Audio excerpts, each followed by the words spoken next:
What's up, you good-looking people? Hopefully today's treating you well. I'm glad you're here. I have another vlog for you, a Pow Wow vlog, and this one is from Millbrook, Nova Scotia. So this year we had a chance to go to Nova Scotia twice. Once was in Escazone, the other one is in Millbrook. This video is from our host in Millbrook. The group of people that's over there, the Mikey group, the special people. If you've never been to Nova Scotia, so dope. Gotta put that one on the bucket list. Let me first tell the Pow Wow committee, thank you. Both Pow Wow committees, thank you for all the hospitality. Man, you guys are awesome. Now, if you've never been to a Pow Wow before, or you're new to the channel, let me give you a little bit of info that puts you on the same page as the rest of us. You super Indians at Pow Wow all the time, be patient. Give me just a sec. Okay, so what you're going to see here is a celebration over the weekend. Some of what you're going to see is very common from one powwow to another, like your grand entry, a lot of the singing at the drum, a lot of the competition dancing, different categories. But I've added in this video also some songs from their people. Also, you'll get a chance to see some of the dances that are, primarily in that area, which I really enjoyed. Shout out to Mr. Michael R. for the interview in this vid, and also the singing that went on as well. Dude, you're awesome.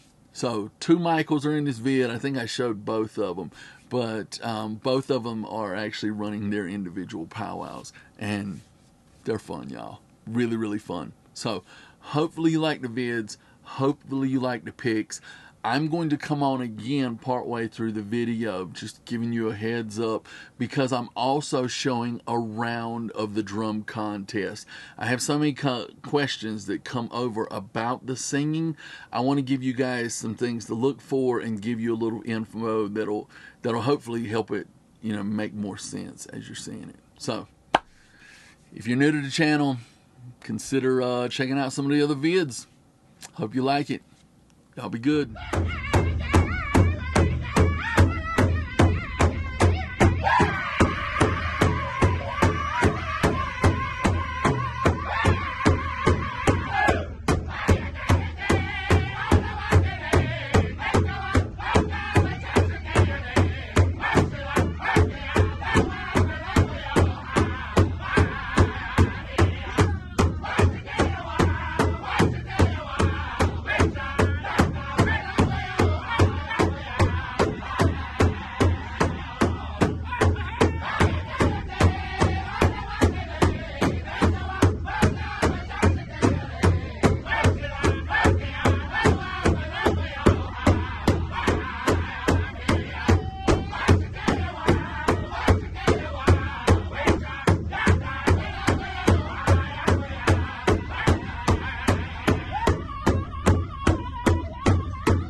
That's your cost. I would say I'm not gonna get involved. AD cost. Yeah, it's AD. That's me. I'm just an announcer. Last call, junior boys. Judges are good to go. Here we go. Song number 1.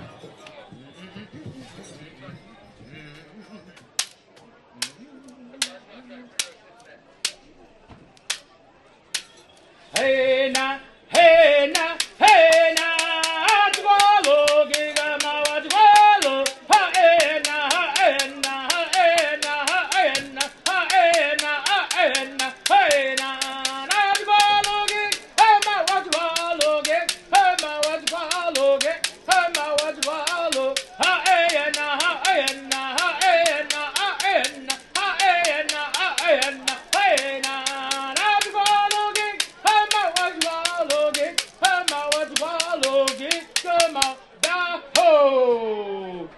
All right, big round of applause. Song number 1. Kwe, madali wolotio. Nindalo is Michael Ardeni. Ardlea we yesasoni unamagi, migamagi.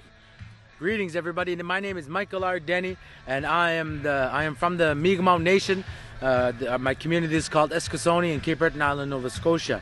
And the songs I sing, we call them Gojwa songs. They are a social song, social dance, and traditionally they were almost like a competition dance. And every year, no matter where you'd go to different communities, different Mawiomi, we call Mawiomi, it's like a powwow. They would get together and they would dance, and they would use an instrument we call a jigamakan, and it's just a piece of wood that's pounded. It's a piece of white. This one here is white ash, and it's pounded, and the wood splits in between, almost like a rattle. And we make these songs. The songs are very short, not very long songs, and they're meant to get the people up and going. So most of the time it's just a melody of that song and the beat, and the people go out there and they dance.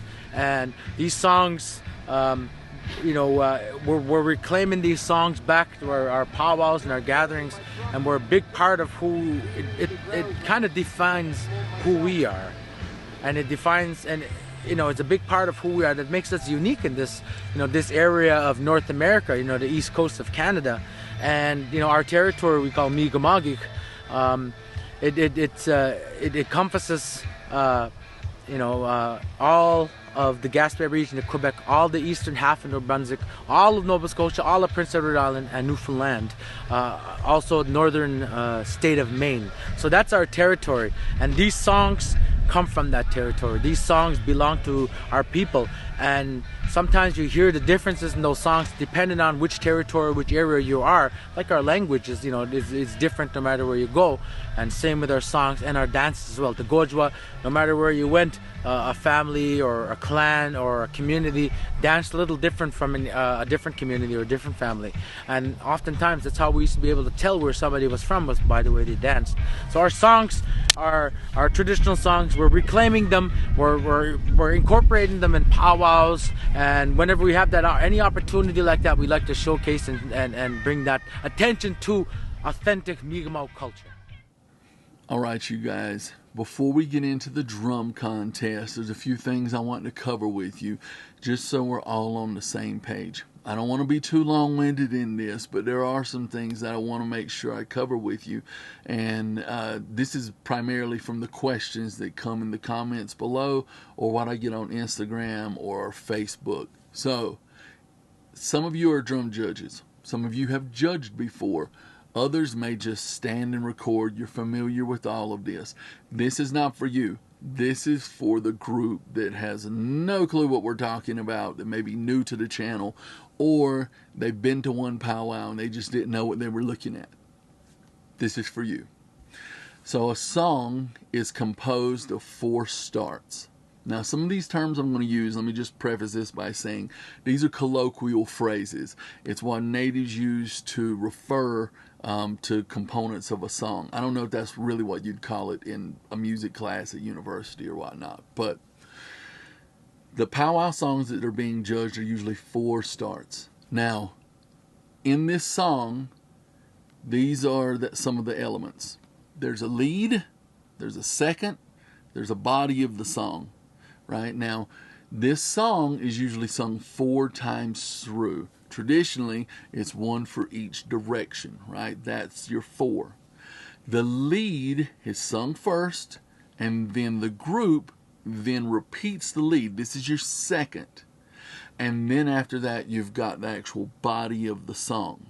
Now, the first lead, most seasoned singers will tell you, is the hardest lead. Because that first lead, your pitch has to be right, your tempo has to be right. Like, you really got to know who you've got at the drum. Because sometimes if you've got guys that have a really high belt, right, you can sky that thing, and that's fine, because everyone will still be able to follow the pitch through the song. Others, you can start it too high, and by the end of the song, everybody is struggling to hit those notes, and it's more screaming than it is like a harmony coming through it.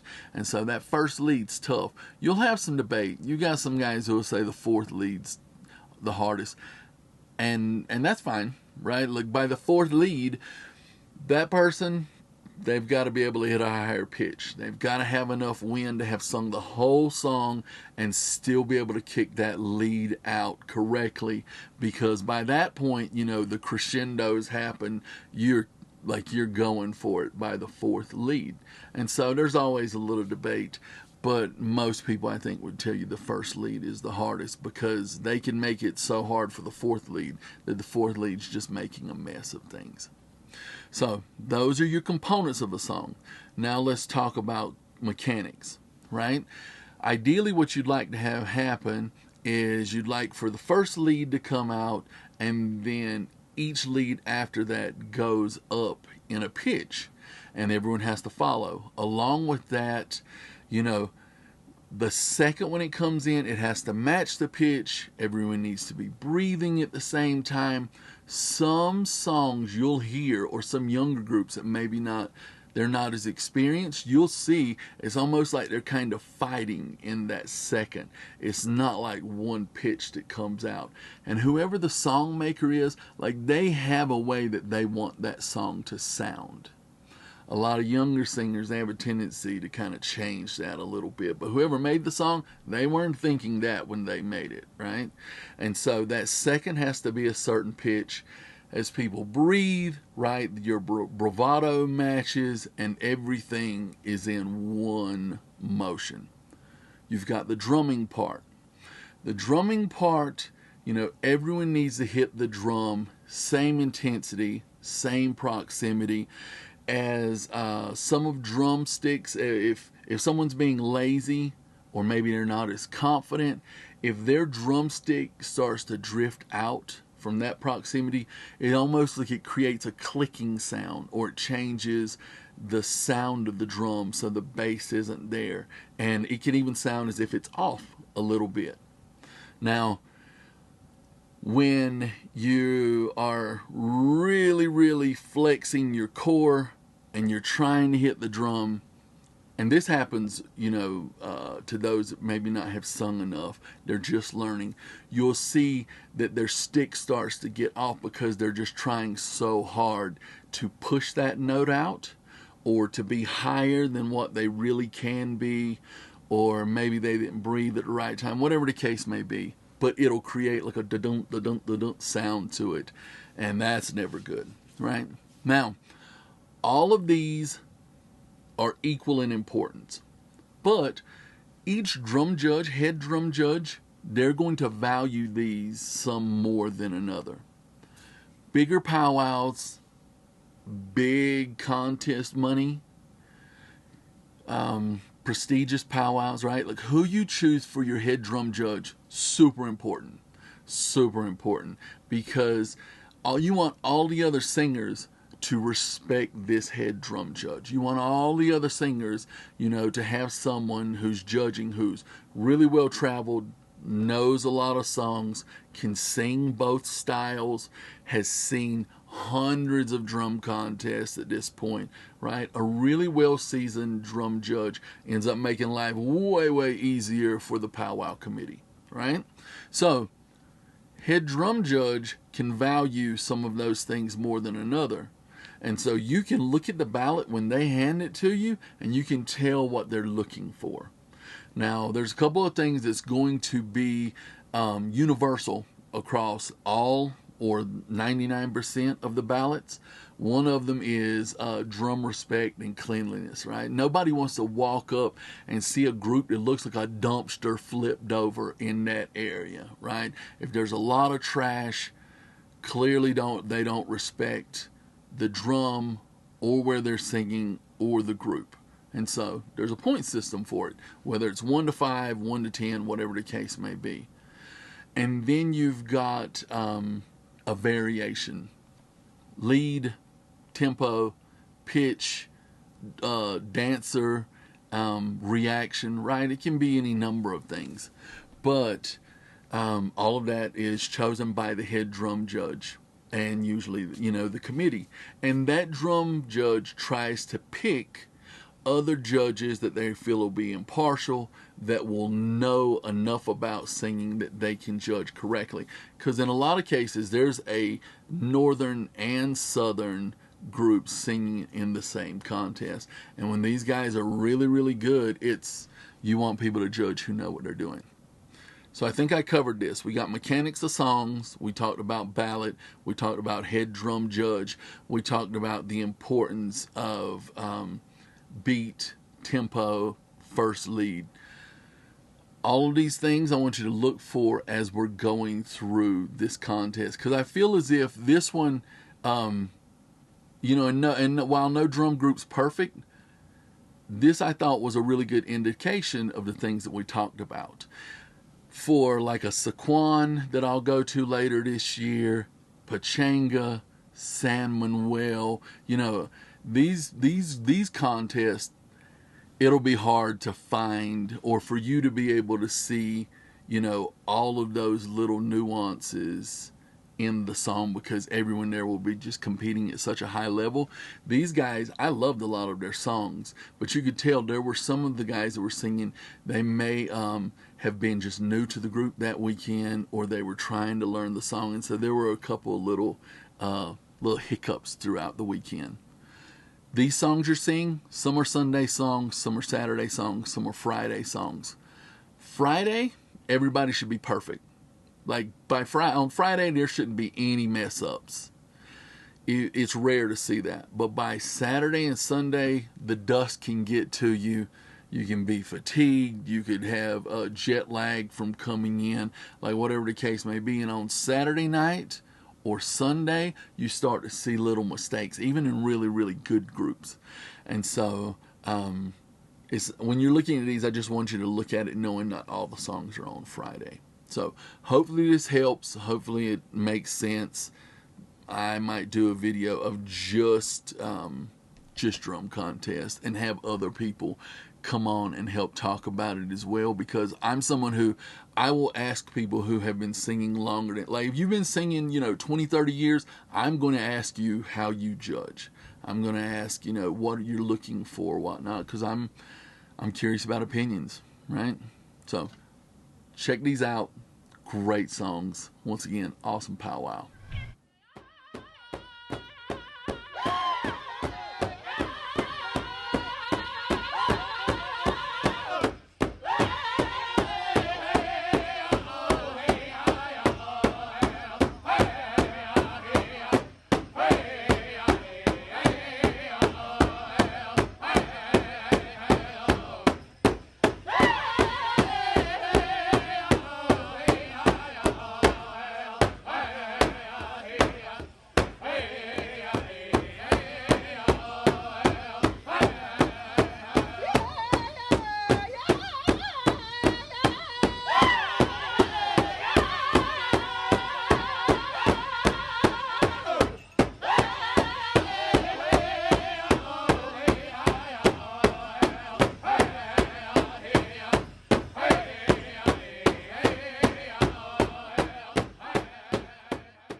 number one.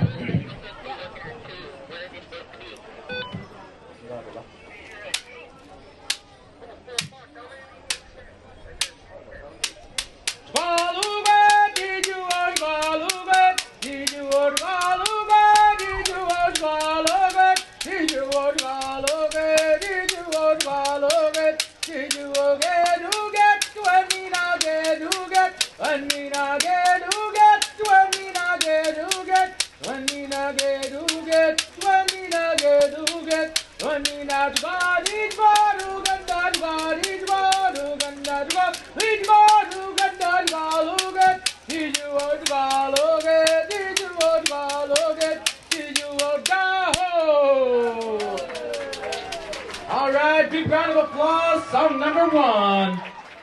All right. Girls,